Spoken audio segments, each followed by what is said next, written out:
जामियातुल मोमिनात की जानिब से बानी जामिया डॉक्टर मुफ्ती मोहम्मद मस्तान अली खाती ने एक तहनीती तकरीब मुफ्ती सैयद सादिक मोहिउद्दीन जामिया में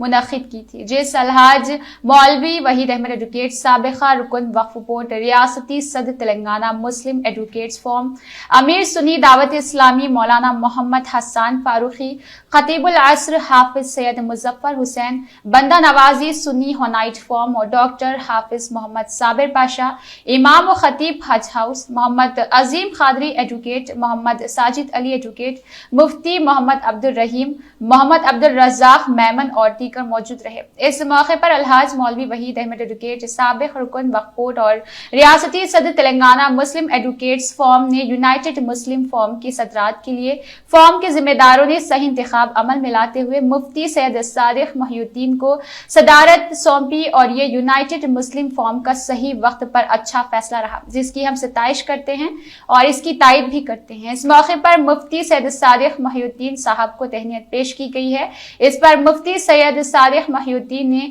अल्लाह सुब्हाना ताला का शुक्रिया अदा किया और कहा कि हमको इस नाजुक दौर में इत्तेहाद के साथ कुछ काम करने की जरूरत है।